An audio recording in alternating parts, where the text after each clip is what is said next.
I'll never forget that morning. The air was cold, still, and too quiet. The kind of silence that tells you something's wrong before you even see it. When I pulled up to my property, the first thing I noticed was the gate. Snapped clean off its hinges. Then, the tire marks. Deep grooves in the mud, like someone had rushed out of there with a heavy load. At first, I thought maybe the wind had done it, or maybe some hunters had cut through by mistake. But then I looked closer. All the logs, every last one of them, gone. 2 years of work. 2 years of sweat, weekends, late nights, and plans, vanished. I stood there in disbelief, staring at the dirt where my dream was supposed to be. And that's when it hit me. This wasn't random. This was planned. Someone took it, like it was theirs. I could feel my pulse pounding, not from fear, but from anger. Because this wasn't just theft. It was personal, and as I'd soon learn, it wasn't a stranger who did it. It was the people who claimed to protect the neighborhood. I thought I was building a cabin by the lake. Turns out I was walking straight into a war with an HOA that didn't even own me. But let me start at the beginning. Before we dive in, let me know where you're listening from today. It was one of those Montana mornings that tricks you. Quiet. Still. The kind that smells like thawing pine and wet earth. A promise that spring might finally be winning the fight against winter. I drove slow down that dirt road, the crunch of half-frozen gravel under my tires echoing across the hills. It had been months since I'd last been here. My 5-acre slice of peace, tucked away from the noise, the rules, and the endless HOA letters that ruined everything good about small-town living. The plan was simple. Check the cabin, unload some tools, and start laying the foundation for my dream. A lakeside log cabin I'd been designing since I was 23.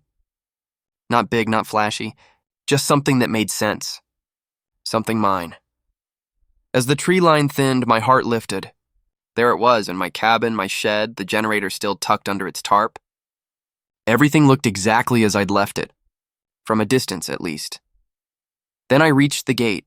It hung crooked, twisted like someone had ripped it open with brute force.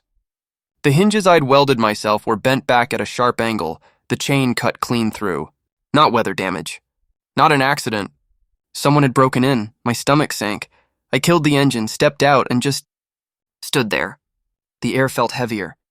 The kind of silence that hums before you realize it's not silence at all. It's warning. My boots crunched on gravel as I walked toward the storage area behind the shed. That's where I'd kept them. 30 premium cut lodgepole pine logs delivered just before the snow came in. Each one selected, measured, treated, and stacked with precision. A small fortune in lumber, but when I turned the corner, my throat went dry. They were gone. Not misplaced, not shifted. Gone. The gravel pad where they'd been stacked was scraped bare, gouged deep by tire tracks and heavy machinery. Whoever did this knew exactly what they were taking. I knelt down and ran my fingers through the dirt. The impressions were wide. Not a truck, not a simple pickup. A front loader or maybe a skid steer. Someone came in with equipment. This wasn't random. For a second, I just stared at the empty lot, trying to understand what I was seeing. The logs were worth $38,000, but it wasn't just about money. Those logs were the backbone of everything I'd been building. Every splinter, every plan, every hour I'd spent in that cold garage shaping the dream of a cabin by the lake. I felt this pulse building behind my eyes. Not panic, just pure disbelief turning into heat. I went straight to check the cameras. 2 motion sensors mounted near the cabin corners, both dead. The wires had been snipped clean. Not torn, not chewed. Cut with precision. Whoever did this wasn't desperate. They were careful. That's when the rage started to boil. Not the kind of rage you scream about. The kind that simmers under your ribs and tells you this was personal. I climbed back into the truck and took a few deep breaths before dialing the sheriff's office. When the dispatcher picked up, my voice was calm, too calm. "Yeah, this is Ron Harper. Lot 217 out by Willow Lake. I'm not under HOA jurisdiction, but I need to report a break-in and theft. 30,000 in construction logs. Forced entry. Cut cameras. Heavy machinery involved. They said a deputy would come by." 2 hours later, a young guy with a weathered badge and a notebook pulled up in a white SUV. He shook my hand, asked all the right questions, took pictures of the tire marks, the gate, the fence. He said they'd check for nearby traffic cams, but we both knew there weren't any within 5 miles. Out here, justice travels by word of mouth, not video footage. When he left, I was left standing there again, in that same empty silence, just me and the wind. I started gathering every piece of documentation I could find. Receipts, delivery confirmations, invoices, GPS logs from the hauler, even the drone footage I'd shot the morning after the delivery. Everything was legal. Everything was traceable. 4 days passed. 4 long, sleepless nights trying to piece together what could have happened. Then the letter came, plain white envelope. No return address, just one of those stiff, official-looking seals that tries too hard to look important. Right there in gold ink, Willow Bluffs Homeowners Association. My stomach turned. Willow Bluffs, the fake lake suburb 3 miles south of me. Cookie-cutter houses, plastic fences, rules for how high your grass can grow, and fines for parking the wrong way. I wasn't part of them. I'd made sure of that. My land wasn't annexed. No shared roads. No agreements, nothing. So why were they sending me mail? I tore the envelope open and started reading. You are hereby notified that your possession of lumber unlawfully harvested from the protected forested slope east of Willow Bluffs is under investigation. Said timber has been confiscated as illicit material and reassigned for community improvement. Further legal steps may follow. I read it twice. Then a third time I thought it was a joke. Some kind of mix-up. Then I realized they were talking about my logs. My blood went cold.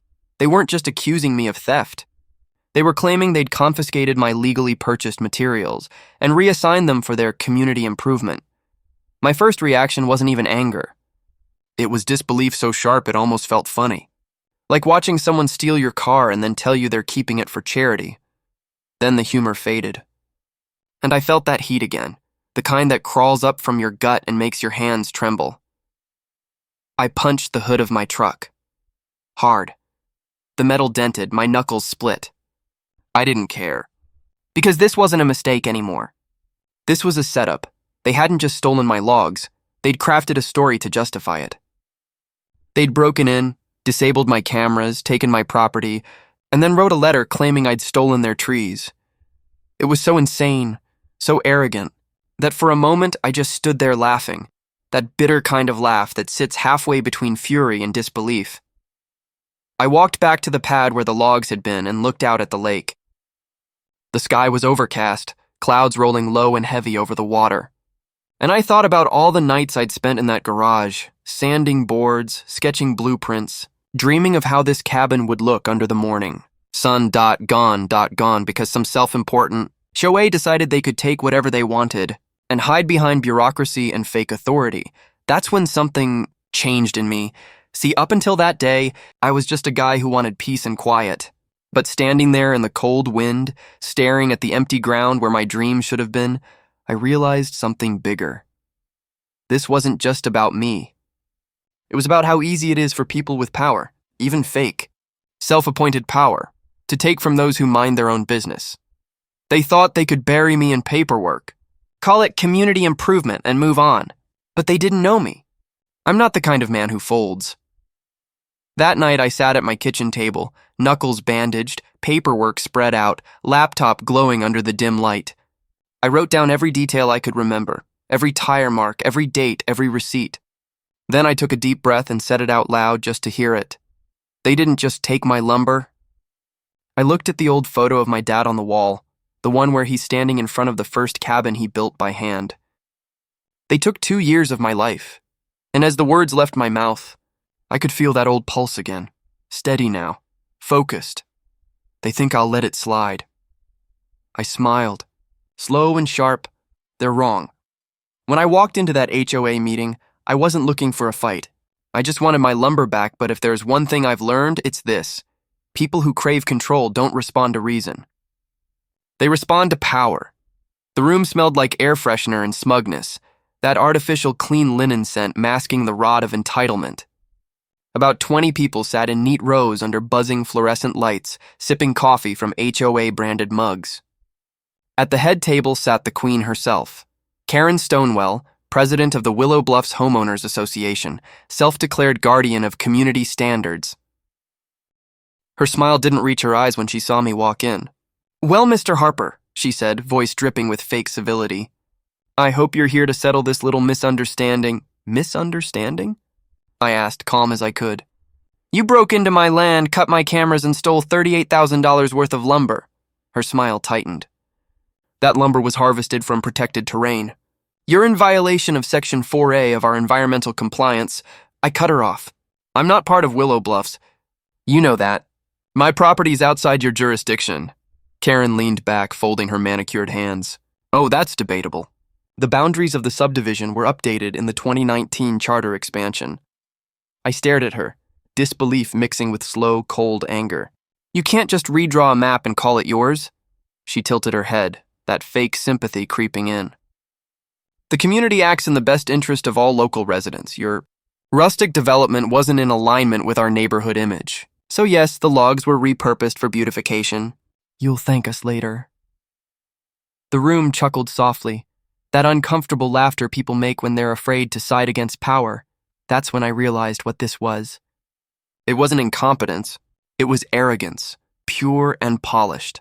I felt my hand twitch on the folder I'd brought, filled with receipts, permits, and proof. But looking around that room, I knew it wouldn't matter. This wasn't a courtroom. It was a coronation. Karen wasn't defending herself. She was performing for her subjects. So I stood there, calm as stone, and said, "You've made a mistake." "A big one," she laughed. "That sounds like a threat," I smiled back. "No, that's a promise." When I stepped outside, the evening air hit like a slap. Cicadas hummed in the distance. A storm was brewing, not just in the sky. That's when I heard a quiet voice behind me. "Hey, Harper, right?" I turned.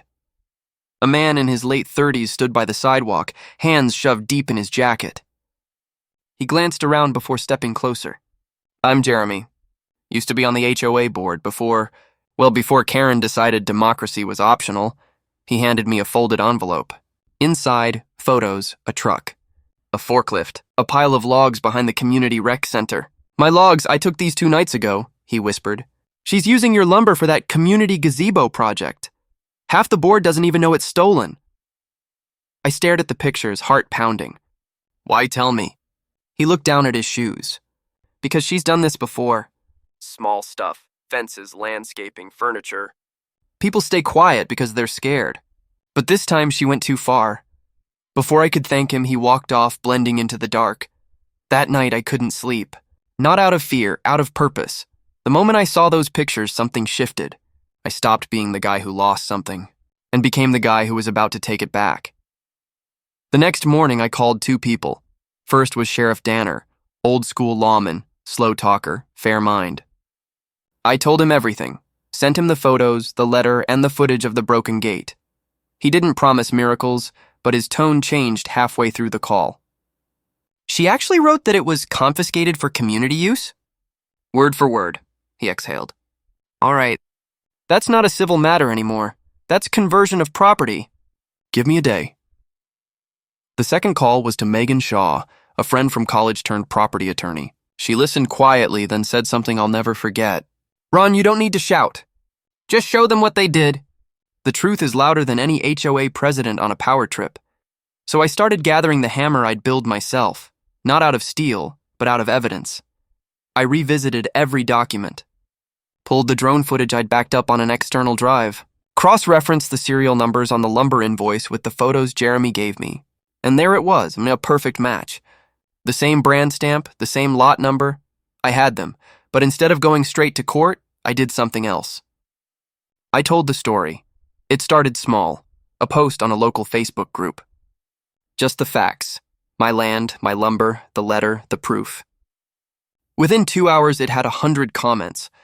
By morning, thousands. Turns out, I wasn't the first person the Willow Bluffs HOA had reclaimed property from. One woman said they fined her for a bird feeder. Another claimed they destroyed her vegetable garden for being non-conforming flora. It spread fast. Reddit, local news, then regional. Montana man claims HOA stole $38,000 in lumber, calls it community improvement. The sheriff's office phone started ringing nonstop. So did Karen's.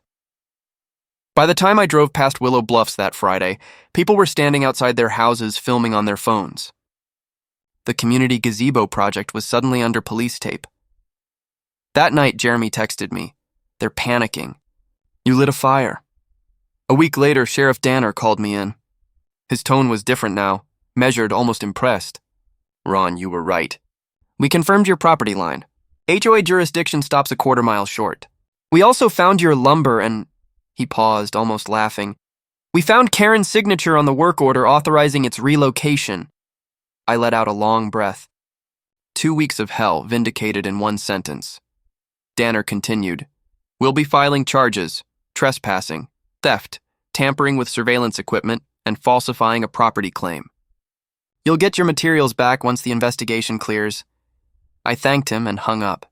Then I just sat there staring at my reflection in the truck mirror. I didn't feel triumphant. I felt... Still, sometimes justice doesn't roar. It just lands, heavy and inevitable. The story didn't end with her arrest. Karen tried to spin it, called it a misunderstanding, said the logs were donated voluntarily. But screenshots, photos, and her own signed letter told the truth louder than she ever could. The community turned on her overnight. The same people who once laughed at her jokes now whispered behind her back. The HOA board voted to remove her, effective immediately. The final image burned into my mind. Karen standing outside the HOA office, arms crossed, trying to explain to a news crew why she had a forklift full of donated lumber from land she didn't own. A month later, I got my logs back. They were scuffed, a little chipped, but still strong, like me. As I stacked them neatly again by the lake, the sun dipped low over the water, painting everything gold. Pam came out with 2 mugs of coffee, set one beside me, and smiled.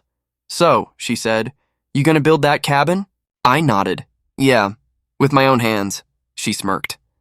And if they try anything again? I looked out at the shimmering reflection of the trees and grinned. I won't need the sheriff this time. I already built my own hammer, she laughed softly. You mean justice? Same thing. When I finally set the first beam into place, the sound of it hitting wood echoed across the lake. A small, clean sound, honest, final. And I realized something. They'd taken from me, humiliated me, tried to make me small. But in trying to break me, they'd made me sharper. I didn't just rebuild a dream. I rebuilt myself. As the light faded, I wiped my hands, looked at the lake one last time, and smiled. They called it community improvement. I paused, listening to the wind carry the sound of my hammer. I called it theft. I took one last deep breath and whispered to myself, but in the end, it was karma. I set the hammer down gently on the beam, and I didn't even have to swing it.